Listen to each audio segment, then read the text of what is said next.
Most of us have probably never had to worry about where we're going to get water.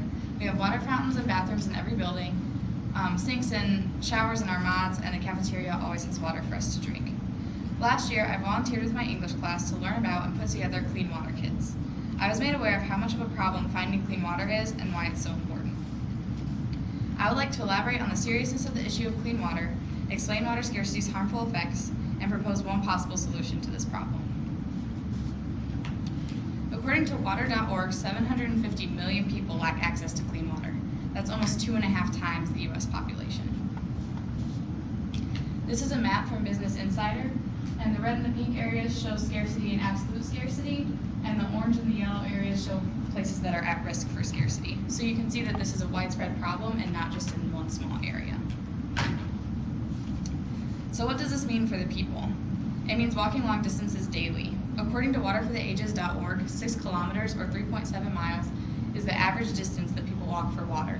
So I mapped out the distance from Scoops to Drubers, and it's 8 miles. So imagine walking halfway to Drubers every day just for water.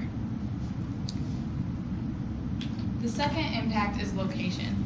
As you can see, this is the map from before, and the one on the left is a Google Earth image of the Sahara Desert. So one of the places that's in most need of water is one of the hottest and driest places in the world. According to worldatlas.com, the Sahara is the world's largest hot desert, and temperatures above 100 degrees are common. The third barrier is weight.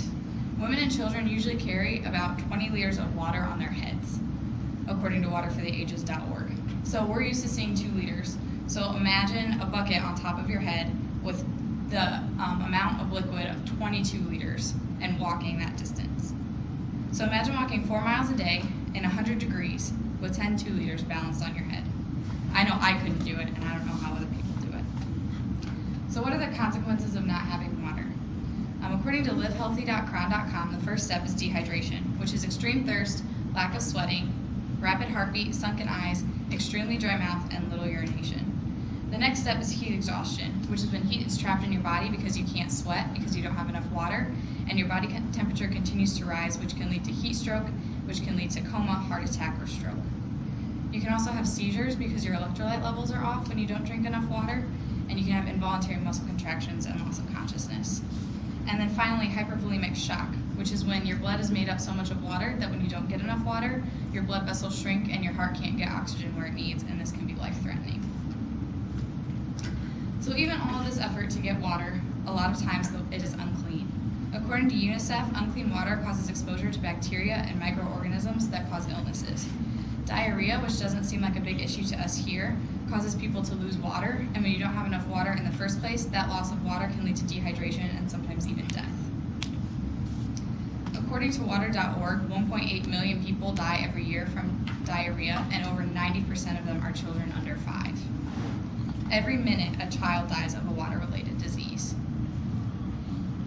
So there are many political and personal solutions to this problem. I want to focus on the one I was personally involved in. So as I mentioned before, our English class visited a home where we helped put together clean water kits. They did the work in their garage, and you can see in the picture he's showing us how the solar panels work because they can work off of solar or electric power.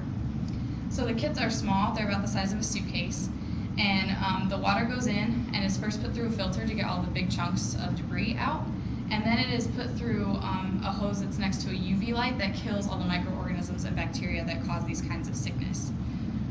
One thing I thought was really cool about this organization is they make an agreement with the communities that if they deliver these clean water kits that everybody has access, so nobody who's in charge can limit this access to certain people or charge for it because they see it as a basic human right.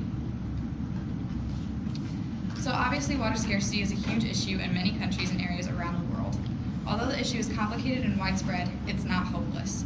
Many people are helping in the fight for clean water. I'd like to end on a quote from Gandhi. It's health that is real wealth and not pieces of gold or silver.